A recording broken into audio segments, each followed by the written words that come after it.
Well, welcome everyone. Thanks for joining us today. It is June 3rd, 2025, and what a day we have had today, huh? You've Yeah, been busy. You've been busy today, Shmuel. I was.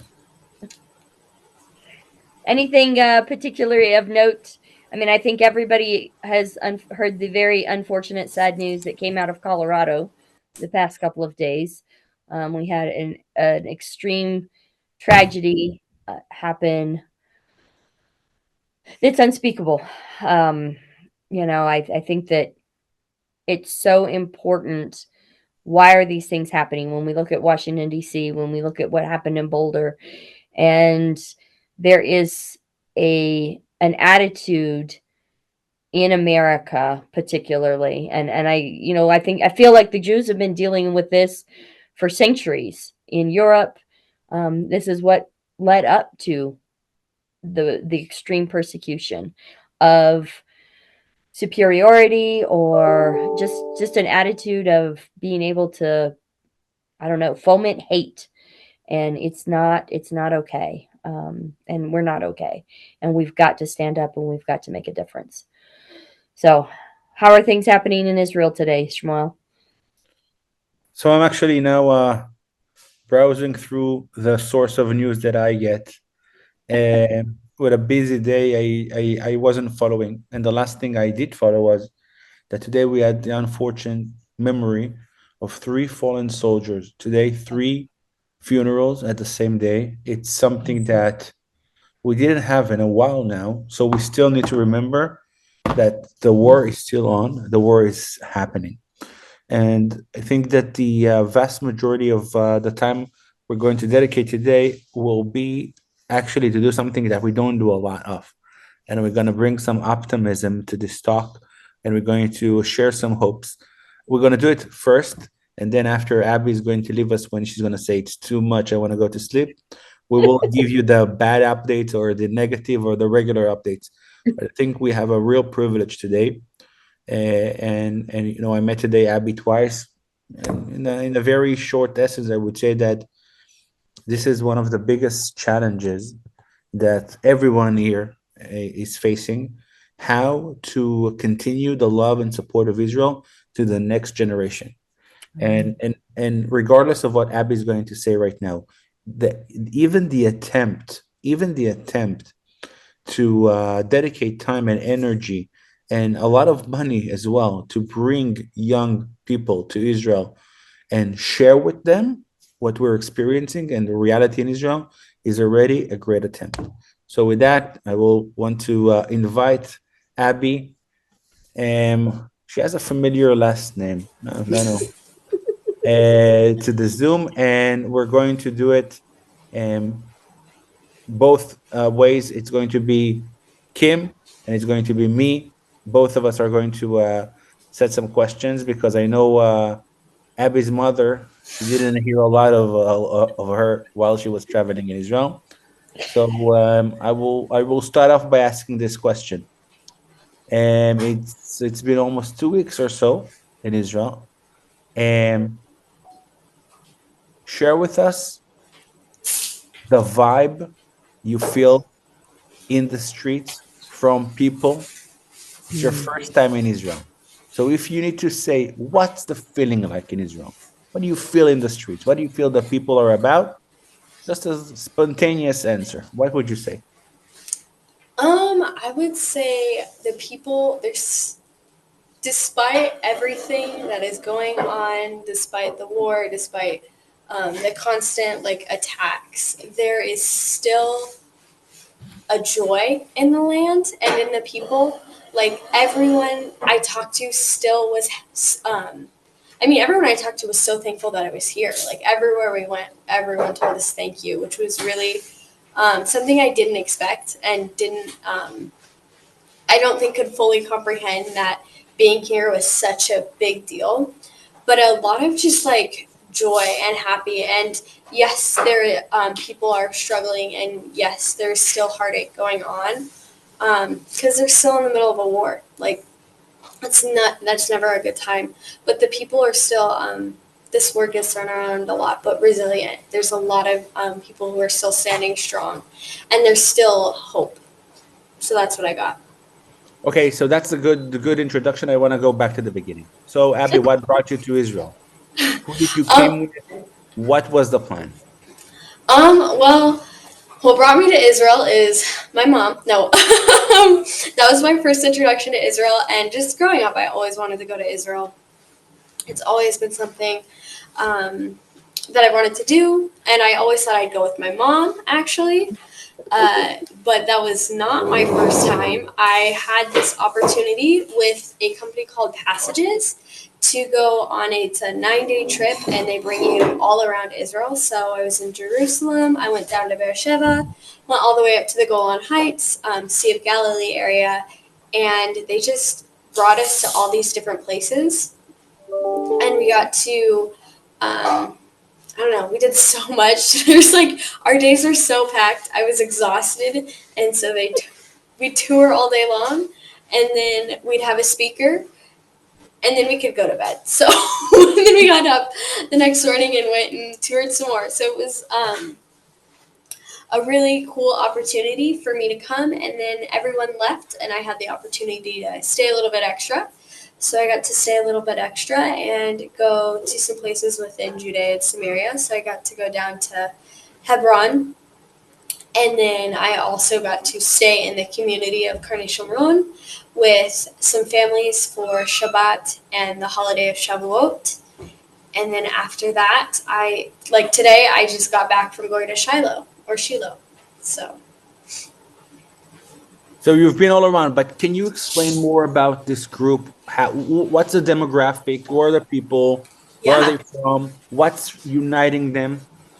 Yeah, so my specific group, or Passages, is a company that brings young Christians to Israel to educate them about Israel. To like, you hear about all these things in the U.S. I feel like about Israel, and a lot of it's not true. And so their main goal was just to educate and bring a love for Israel, and just to show people what Israel is truly like. And so my demographic, we were all college students. My group we were all from the same school. So it was the college I go to, that whole group was from there. And they, um, sorry, my words. What was the question again? Like demographic. So Yeah, college what? age Yeah. students.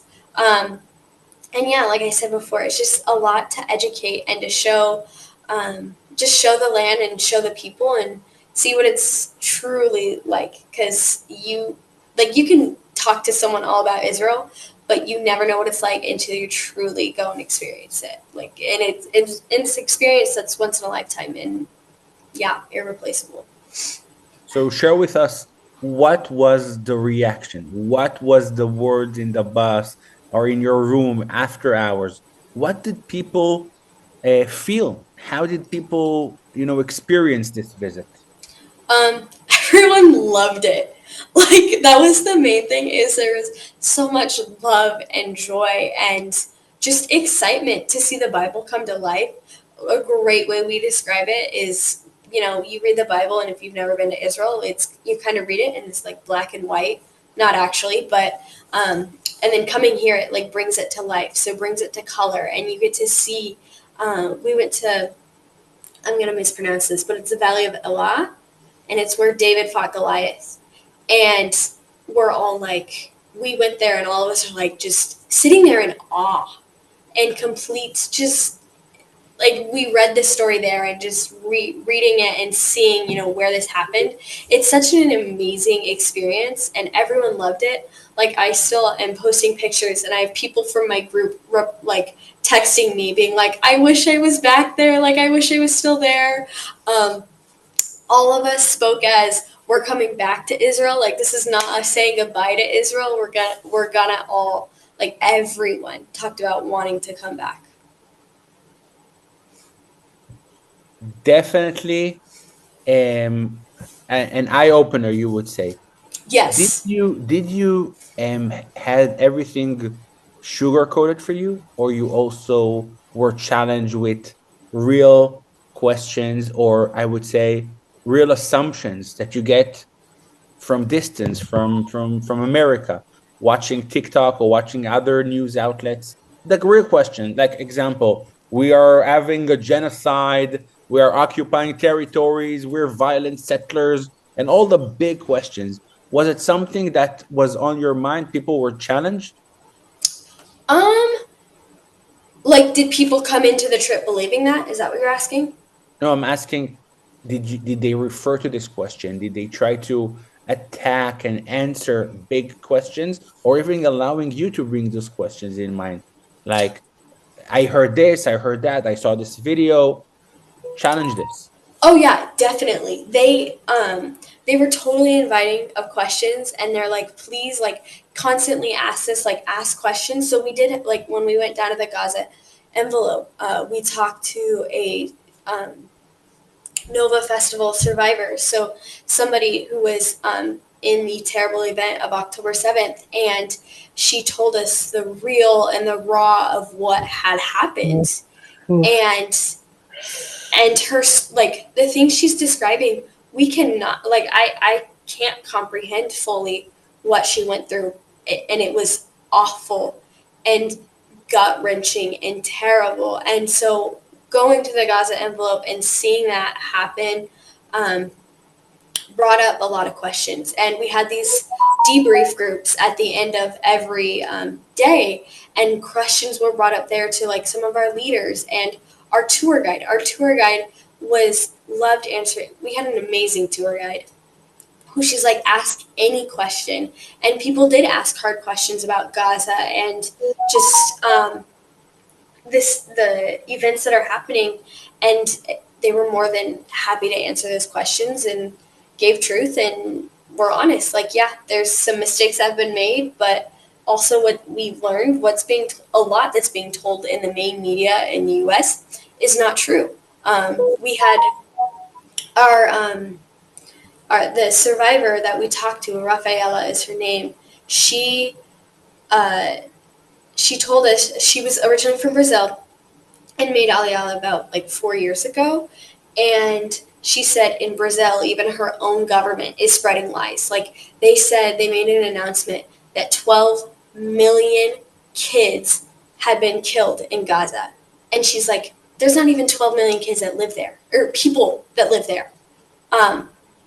So, like, just the lies that are being spouted in the U.S. They talked about it, and we asked about it. We're like, here, we heard this in the U.S., and they're like, what? Like, there's a lot of yes. So to answer your question, long answer, yes, we were able to ask questions about the hard stuff.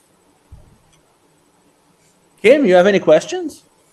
I was just gonna say, Abby, do you feel like you went in with a kind of a stacked deck. I mean, I'll be honest. You kind of had been with this since birth.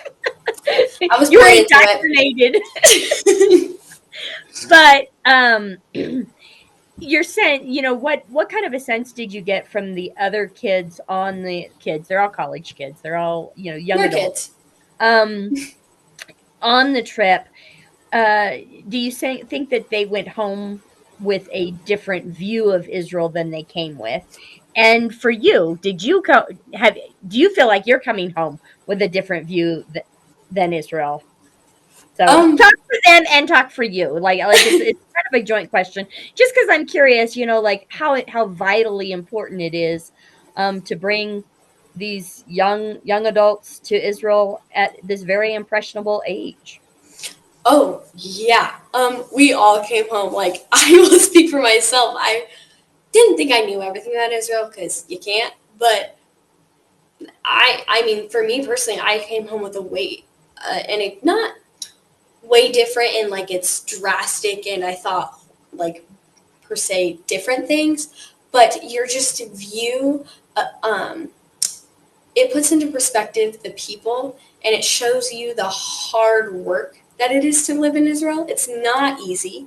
Um, and the day to day of what they go through. And they would tell us, like, them talking about sirens or bomb shelters, or now in homes, like, I have a huge respect now. Like, and I had respect before, but no, just seeing it in person, there's even more of a respect for the people, for people who live here because of what they are going through. And like nowadays, houses are being built with safe rooms inside, which is mind blowing to me. And just the things, I guess, a view that would be different was just life here.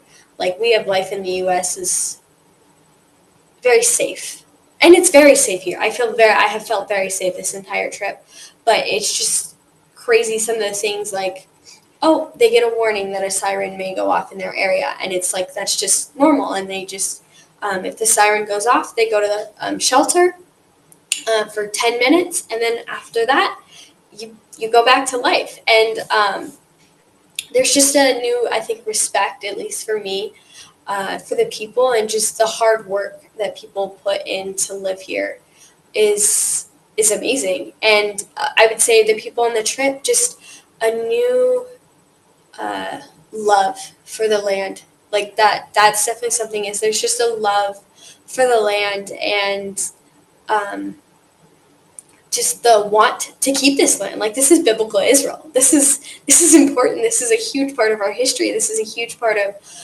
our faith and what we believe in, and we should want it. And it is where it's the promised land for the Jews. Like this is so important, and so yeah. Um, so you brought up a question, and that was I got questioned a little bit, as a mom. What? You let your 20-year-old child go to Israel? So anybody considering, like now we are putting together a trip to Israel in October. What would Mhm. you say to someone who says, should I go? Is now the right time? Is it safe? What are your feelings on that? You've been there for 2 weeks now. Um, yeah, you should go. That's the number one answer. Like everyone I've talked to, I've said, and I have evidence in my text history. Everyone I've talked to, I said, they'll ask me how Israel is, and I say it's amazing. If you ever get the chance to go to Israel, go. Like second sentence out of my mouth, because it it's amazing. So yes, you should go, and I have felt totally safe this entire time. Like I've never felt um, scared because of, I don't know, missiles or just in the communities. The Iron Dome is great. It's amazing. I've heard it at work. I haven't seen it, but I've heard it, and yeah, I felt incredibly safe. And the thing is to think about, people live here. This is their day to day life. Like visiting, I felt so safe. And is this the time to go to Israel? Yes, this is the time Israel needs you, because like so many, again, like I said this earlier, so many people asked, or not asked, told us thank you for coming, because they feel there's part that feels so alone. Israel has asked for help and they get no help. Israel is one of the first out there to help and receives no help back. And so having people come and show them love is amazing, because all they're seeing on the news is the attacks in Boulder, the attacks in DC. Like all they see is this. There is no. It's hard to see the love. Um, so is this the time to go to Israel? Yeah, this is definitely the time to go to Israel now more than ever. Wow. Well, this is the hardest question ever when it comes to Israel. What was the favorite place that you visited? What was your most favorite experience in Israel? All of it. Um, Doesn't matter where. so I don't have just one. I have like 5 bajillion. No. I really love the Sea of Galilee. Part of the reason I love the Sea of Galilee is I had an encounter with God on the Sea of Galilee. So there's a personal reason there. It's also gorgeous. I also was crazy and tried this thing called St. Peter's fish. And it's this fried fish that is completely whole, like fin, scale, head, all still there. That only tourists eat, by the way. That only tourists I eat. don't know any Israelis that eat St. Peter's fish. But it was a restaurant staple, and I said, this is a person, I don't eat fish generally, but I was like, sure, I'll try it. It's what they're serving. I'm gonna embrace it. I embraced it. Actually wasn't that bad.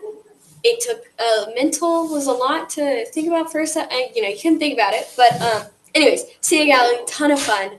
I also loved Hezekiah's tunnel, walking through an underground tunnel that was built thousands of years ago. Yeah, thousands of years ago. Um, is incredible, and I was like the perfect height. There is parts of the tunnel where you have to it's a really short ceiling. I don't know how. Me and my mom are very, very short people. And so, if you've never met her in person, but we fit. I mean, I fit through the tunnel just fine. I had to duck like once or twice, so it was a great experience for me. But it's just really cool to go through the history, and then I loved today. I went to Shiloh and the ancient city, and that's where the tabernacle was, and that was incredible. I got to go to the archaeological digging that they're doing there, and then I got to meet with one of the archaeologists that is doing the digging today, and him just explaining just some of the things that they're finding right now is really, really cool. And so, yeah, those are just some of my, I mean, it was all amazing, but some of my favorite places. Okay. This is kind of a I technical question from Ben in Australia. He's Okay. Mhm. on his way to Israel, Ooh, and he's landing on Monday, so in a week, a okay. little less than a week. And so he wants to know about how long, how much time do you need at the Nova Festival Memorial site? Um, it's take your time. It's heavy. I wish I had more time. I did not really get to see that much of it. Like we were there. I honestly don't know how. I did not keep track of time this trip. But the festival is very heavy, and there's a lot of information out there.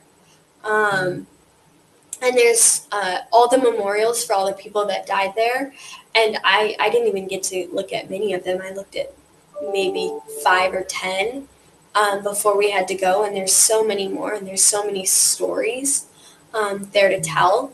And so I would say there you could easily spend half a day um, if you wanted to, and if you can't, like it, because it is heavy, and it's a tragedy, and it's recent.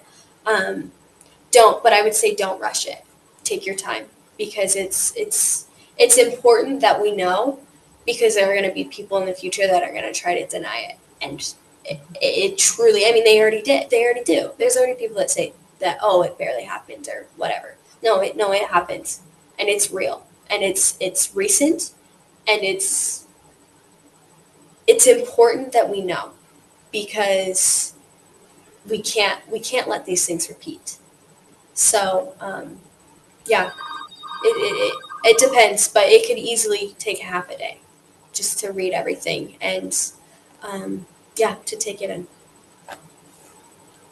Abby, I have a question. Mhm. So let's say they put you passages. This organization Mhm. puts you in front of their donors, and they Okay. tell you, convince them or explain to them why it's very important for people to come to Israel. Number one, do you really think it's something that everybody needs to do? And number two, let's say if you cannot arrive to Israel physically, what is the message you can bring to your friends in the university and colleges from the experience? What will you bring back? Would you be ambassador of what you experienced?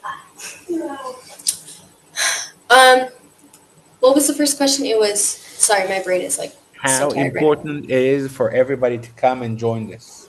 Okay, yes, it's very important that that people, if you can come. Um, if I were to bring back a message of how what Israel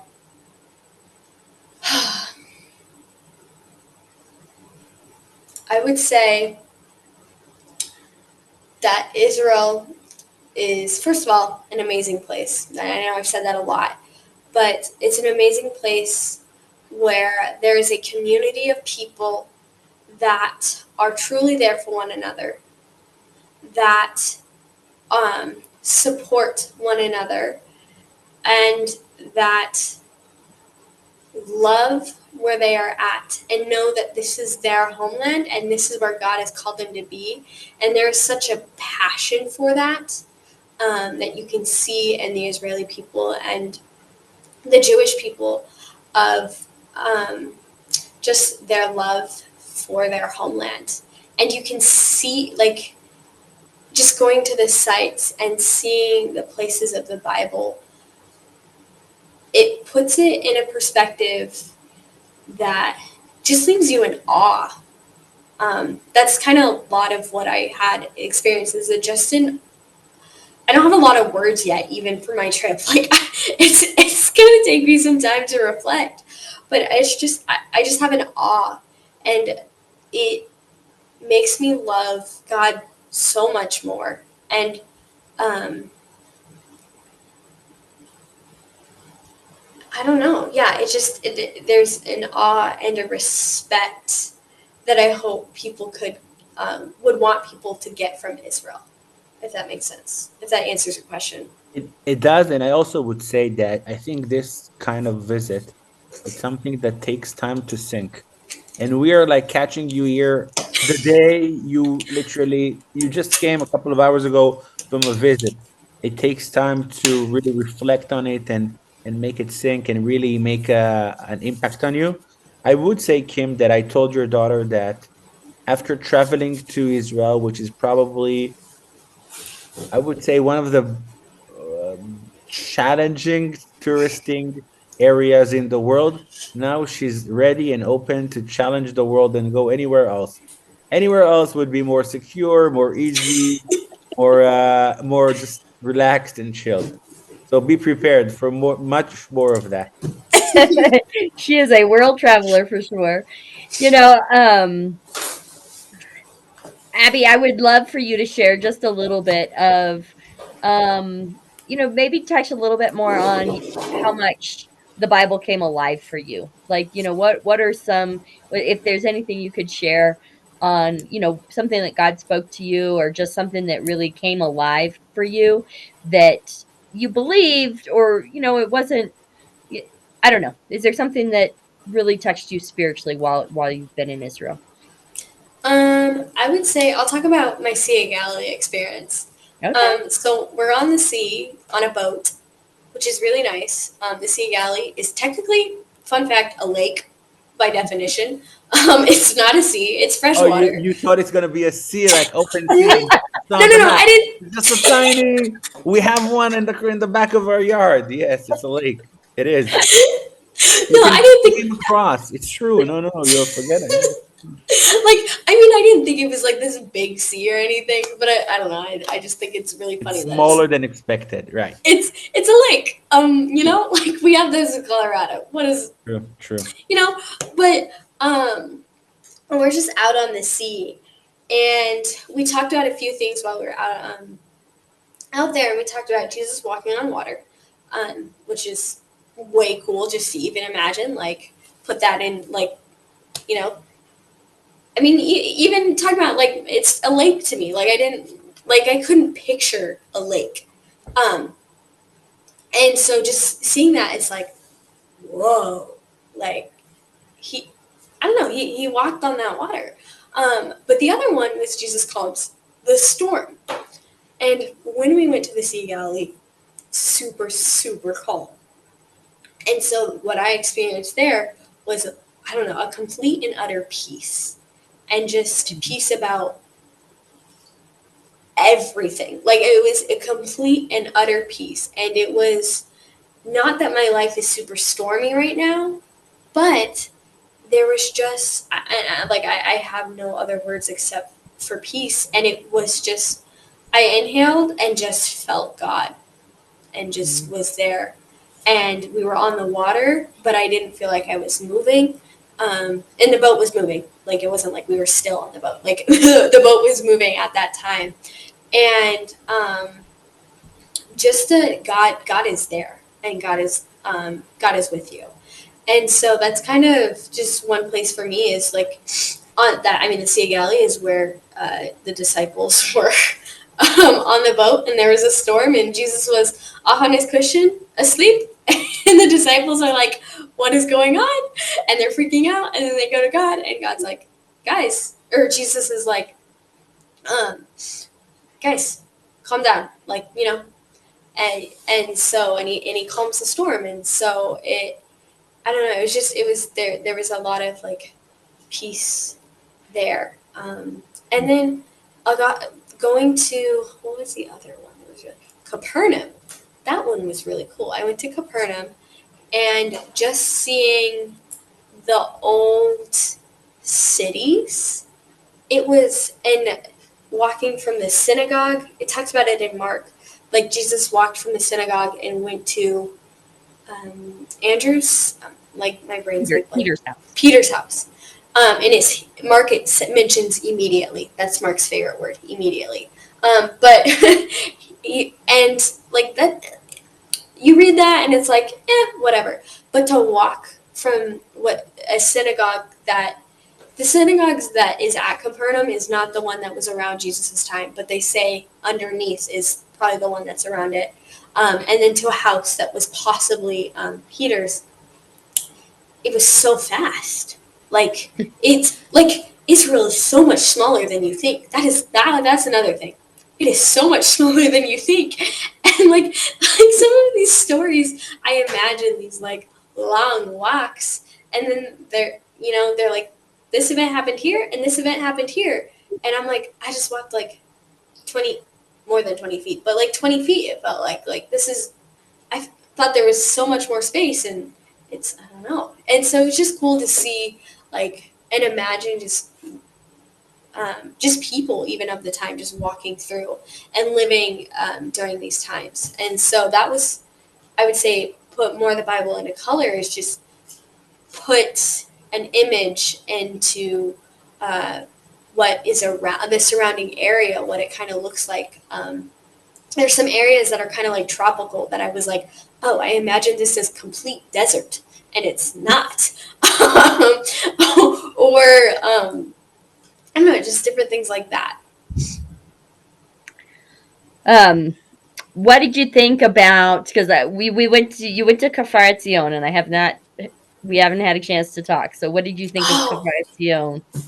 So, the modern day Israel, modern history of Israel. How did that modern affect you? history.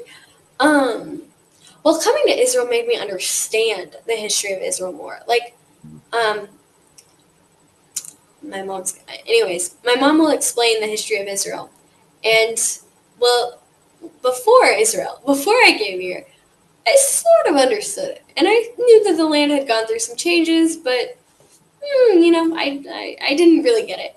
And then coming here, we saw so many maps, and God explained multiple times in multiple ways of how the land has changed. Um, Sorry, this will lead into Kafar Etzion, but That's and so like Kafar Etzion, like that was the experience was kind of like just whoa, and just to see uh,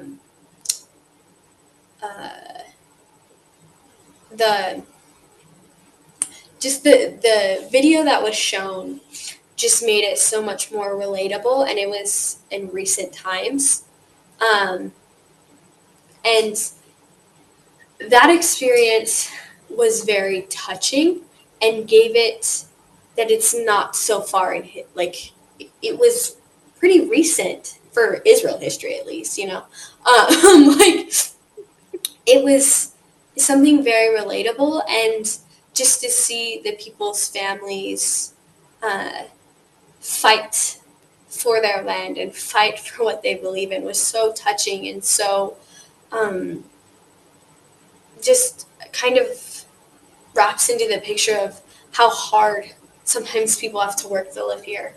Um, and the story is very, very um, emotional. And you, like, watching the story, you go through the emotions, like, you're like, you feel connected to these people, like, at least I did. I was like, I felt very connected. And you'd watch people die and you're like, no, like, they can't, like, they can't, like, this is their home. And just the tragedy of what happened, but then getting to see, like, at least three of the kids come back and come back to the community that their parents fought so hard for was very, very touching.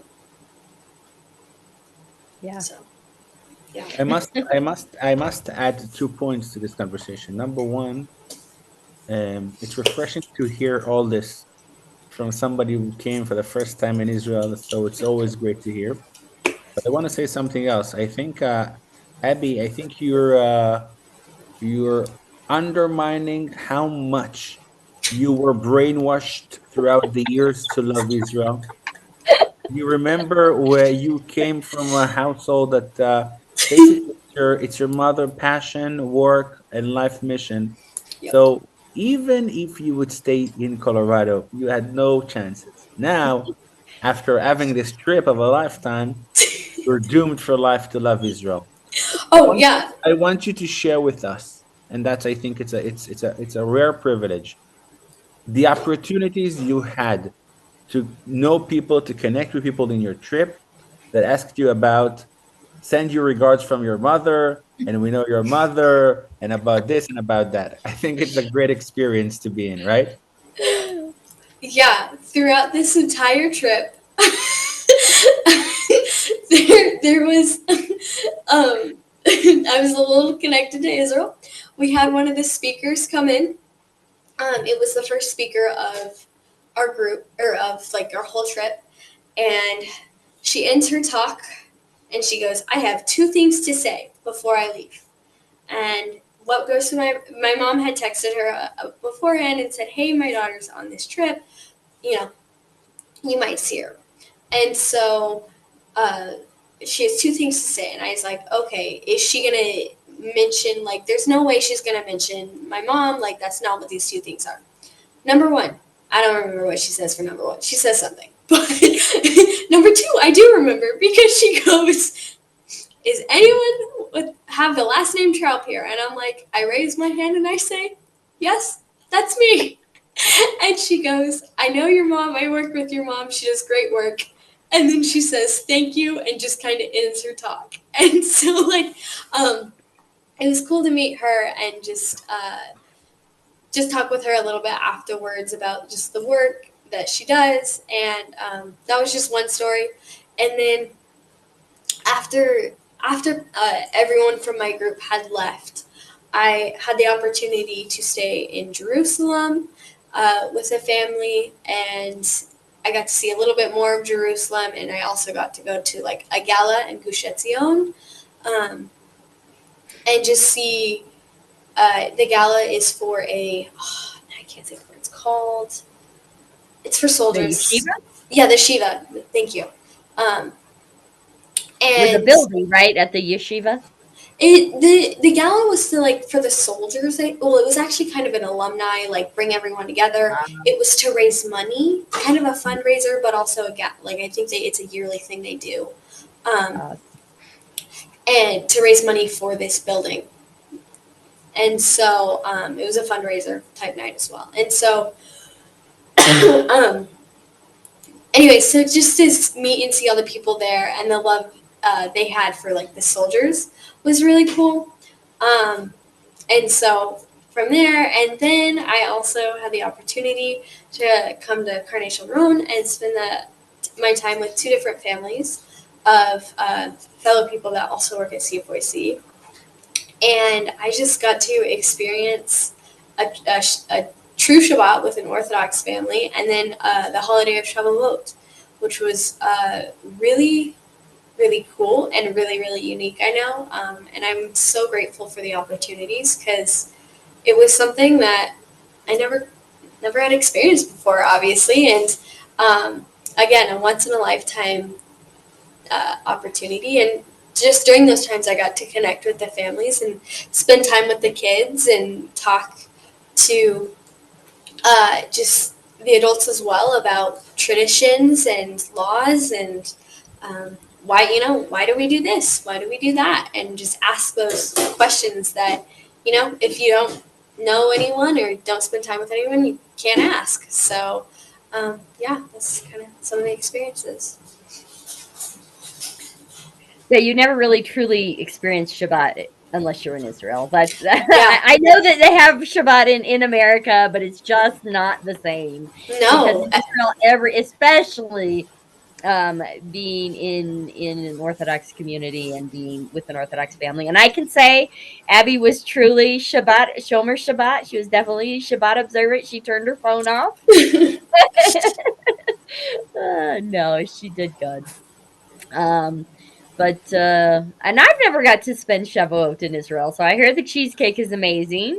The family I stayed with, she made the cheesecake. So she Yeah. made two types of cheesecakes, one that was baked and then one that was just put in the fridge, like no bake. Both so good. I would say, what did you think of the food? Overall, what would you say about the food in Israel? Far better than the US's. The bread here, phenomenal. Guys, if you love bread, this is the place to go. They have many varieties and it's at every meal. Also at the hotels, they have dessert at every meal. I think I Now had a you know why I total gain 10 pounds every time I come to Israel. I think I had a total of two meals, maybe three, that I did not have dessert with. So they love their desserts here, and they're good desserts. Um, had a lot of good watermelon. Watermelon's in Mm, season right now. yeah. So a lot of watermelon, a lot of cantaloupe, um, and so yeah, the food here really really good. Other than the fish. Hey, and the fish. This is coming from a person that does not like fish. Was not that bad. It actually was pretty good. So Hey, they know broaden how your to do palate. something. Abby, thank you so much. It was really, really great hearing all of this in a very non-official, happy, real, and even without the deep reflections, just from your heart in a very genuine way. It was a pleasure hearing you, and thank you. Go to rest before your long flight tomorrow back home. Kim, we're sending you back another brainwashed Zionist. Be aware. I love it. Yep. I love it. Oh, thank you, Okay, Abby. friends. Thank you, Abby. So just a couple of things before we call it a day. Really, um, just to give you a bit of an update of what happens right now here in the land. As we were speaking, um, there were sirens in the Golan Heights. I don't know, maybe it comes from Syria, maybe it comes from Lebanon. I do know that today it was announced that Giuliani, what's his name, the new ISIS guy became ruler of Syria, is going to speak in the UN. So I don't know what's going on with that, and we will see. Indeed, as we started in before, three soldiers died and were buried today. Three young soldiers in the age of 18 to 21.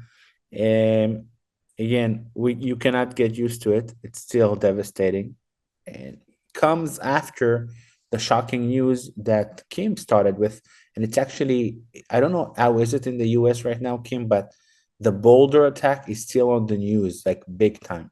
It's been already a couple of days, but it was so brutal and so strong in the middle of the most. I visited Boulder in the summer.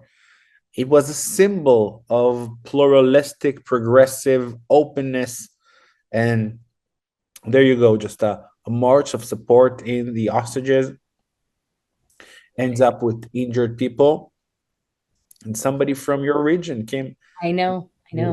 who went and planned it. It wasn't spontaneous. He doesn't apologize. He's rooting for him, and he supports what he did, and he thinks that's the way. I cannot imagine. what other waves of hate America will endure, and of course, mainly targeted towards the Jewish community. As just to explain the situation right now in Israel and the war and all of it, is you feel that something dramatic is happening just because nothing happens altogether. It's like a safe status in a couple of days now. And Netanyahu spoke about we're going to fight, we're going to go in, we're going to finish that. And on the other side, Trump says, oh, we're going to be very close to sitting a deal. The White Cuff deal or non-White Cuff deal, 9 people for 2 months of quiet. I don't know already. I cannot follow the madness. I can tell you one single important thing that yet again the world will skip. In any agreement and any offer that's given from the president or his people, the first thing Israel says is yes. Now let's talk. Hamas waits, talk, and then says no. You can see already how this is a maneuver, how it's being made and basically applied just to gain more time, and just shows you where the people are. And in the meanwhile, there is more and more and more hatreds and pressure towards Israel. Indeed, we know that fighting in Gaza is very, very bad, and there are casualties. We cannot avoid the casualties that are there. And the world sees it, and there's a lot of flames around it. France, in the last week, I don't know what happened to Macron. Maybe it was because of the slap he got from his wife. I don't know if you saw it. And he is pressuring Israel. He's talking that they need to stop the war, what they're doing in Gaza and whatever. Of course, we have in front of our eyes in 2 weeks in the UN a special assembly about the situation in Israel with the idea that, and now this is where the pressure is.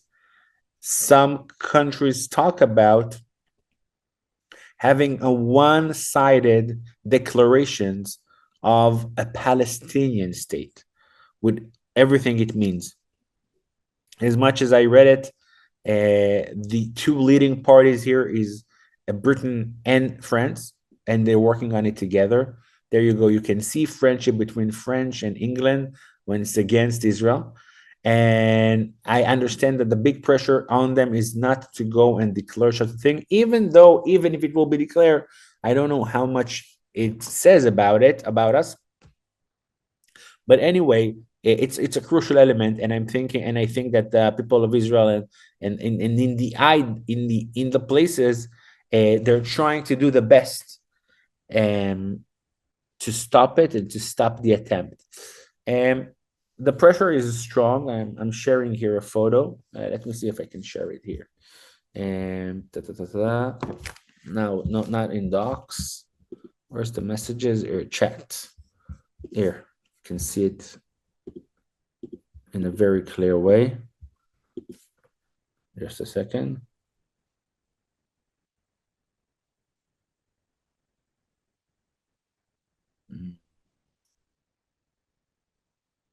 Okay, here. Yeah. Okay, Kim, it was sent only to you if you can send it to everybody else, or even if you can share it. It's a very sad photo. This is a research that was made, I think, with 111,000 people. Everybody can see it?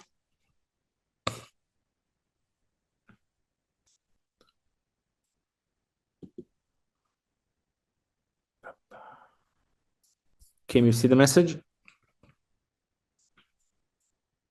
You're muted.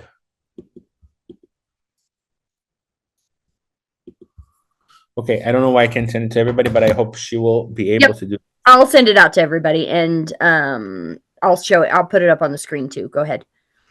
So this is a research that was just made and published, ranking the most popular countries in the world. And this is based on people random. What do you think about the country? So, of course, the countries that don't hurt anybody, Switzerland and Singapore and Qatar and Canada and Japan, are in the top. Makes sense, clear. Unfortunately, though, the countries that are in the very end of it, in the very end of the list, are, of course, yours truly, Israel, Iran, and Iraq, Hungary, Russia, and those places. And I saw it. It's really fresh. It was just published, I think, today, and it tells you something. I think this is something important to understand, and maybe it really sums up everything that happened right now with Abby. Friends, I want you to think about it. We are a country that is working full time to make the world love us. We are doing a lot of things, including bringing people from all over the world, bringing delegations, trying to showcase our message. Now, what does it tell you? Number one, it tells you that Israel is still in the mode of the history is still attaching us. We need to feel secured. We need to feel that people are in our side. We remember the history when the world wasn't on our side. We remember what it meant to be isolated. More than that, we understand that while we believe that we have the justice in our hand and everything we do comes from a good place, at least bare minimum of bad, the world doesn't see it this way. It was very important to bring Abby and her group and her friends because they are the leaders of tomorrow. And the young generation is being obsessively brainwashed by the opposite. Horrible videos and horrible incidents of dead babies and starving people, and there's no end of how much they're going to use the suffer against us. And you see the results. We are in the last place on the planet. And it's not only on Muslims who are brainwashed, it's just Western societies. That's what you get on the news. That's what you get on social media. That's what you get from people. Between us, it also arrives to the mosques and to the regular churches. There's a lot of criticism against Israel. Look at how much we need help and support and love, and we need each and every one of you to be our ambassador. This is not a joke. It's a real situation that we are dealing with.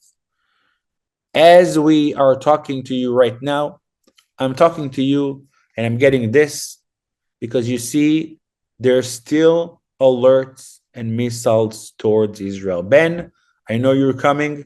Not to worry. Unfortunately, Israel is already dealing with this, and we have a way to detect them. You see right now, it's not red alert. It says to you, we see that there are launches towards Israel. Be aware, you might get a siren. So in a couple of seconds, I'm going to tell you that if there was a siren indeed. What does it mean if there's a siren? That it means that the missiles that are going to be launched against them didn't work and they might fall. So we will see if they will be predicting that it will fall in Israel. You will hear I hear weird voice outside, so maybe it's that. We're going to hear missiles, sirens. Anyway, going back, this photo, the ranking of the most popular countries where we are in the very end, is a wake-up call to all of us. It's a wake-up call for all of us to do more, to connect with this, to understand how important it is to be an ambassador, to come and visit, and to continue to showcase the message to the world. It's this that brings anti-Semitism. It's this that brings more people back to Israel to connect with the land. And it's this that needs to be reminded when we see the news and we see the social media and we see half truth. That's the maneuver and that's the deal of what we need to deal with right now. And that's probably going to be the battle in the UN in 2 weeks. Next week, this coming Monday, Tuesday, Wednesday, Kim and myself will be participating. Yeah, there you go. It did happen. So you have missiles now throughout. I mean, The North? no. All Where of are it. they? All of it. Oh, my Lord. So it's not in our area. Oh, maybe. Yeah. But we can hear it from distance as we speak. All throughout Israel, really close to us as well. Look, Eyal. Eyal is literally 3 minutes from here. All of Israel. Ay, ay, ay. Literally Tel Aviv, Netanya. But now is the time to come visit Israel. From Jerusalem all the way to Netanya. Wow. We'll keep you posted. So I wanted to say that next week we will be in Dallas, Texas for the Israel Guys event, where a lot of Christians supporting Israel will come together to support and salute Israel. And I hope also Judea and Samaria, hopefully more of that as well. There are still tickets available if people that want to come. Please, you can reach out to me. We'd love to have you there. I think it's so important for us to stand united with Israel, and to really make our voices heard, because the voices of hate are out there. A couple of the beginning of May, I went to Washington, D.C., and that was the first time that I had personally experienced protests against Israel. And it was horrifying. It was horrifying. And they were peaceful-ish. They didn't do anything harmful. There were police there holding them back, but it was the rhetoric that they were spewing. Like you couldn't change their mind, right? You can't stop it, but we have to keep preaching truth. We have to keep bringing what's really happening in Israel everywhere we go. Like Shmuel said, everybody, all of us have to be ambassadors. So come and join us. And come to Israel. We've got a trip coming in October. Katie's leading that, and we've definitely got plenty of room on the trip. So if you're interested, now's the time to come and stand with Israel. You want to join us? We'd love to have you. Okay. All right. Thank you. Any questions? Anybody have anything you want to say? Please. You're welcome. Welcome to unmute and join us here. If not, we'll sign off and let Shmuel go to bed. And Ben, we hope to see you, or at least those in Israel. I guess Shmuel will be in the States, but I will be in the States, and most of the time is here. It's a shame. That's all right. I'll. We do want to meet up with someone from over there, so. You will. I'm organizing. Not to worry. There's somebody who's going to showcase and take you, and it's going to be awesome. And I see Paul Agno, who will be in the Israel Guys Assembly for sure. He also offered a place to stay. Thank you, my friend. Well, Shmuel, we were in Dallas for the NRB convention for 3 days. But we do have two good friends down there that live in Dallas that were with us at NRB. I would love to come down. You will have a booth there? We will. Yes. Okay. So look for our friends at Blossoming Rose. They will have a booth, and they'll be displaying Biblical Tamar Park, what's going on there. So they'll have a booth there too. So we have a bunch of friends. But let me know. I think it's $200 to get in. Is that right? Something like that. Yeah. If you call me, I might be able to help you out, Paul. Okay. Yeah. If they can get, they're a couple, and I know they won't go individually. So yeah, if you can save them a little money, I can twist their arm to go. And if you need a place down there, they would love to host you. They own a mansion in Dallas, so we stayed there for 3 nights, and it was absolutely incredible. We're simple people. We don't need mansions. We need castle. If they have a castle, they can talk to us. Okay, guys, we need to I'll be- finish. Have a I wish good you night. All all the my best. appearance. I See can't you wait. in Dallas, guys, See you or in here Dallas. in next month. Bye.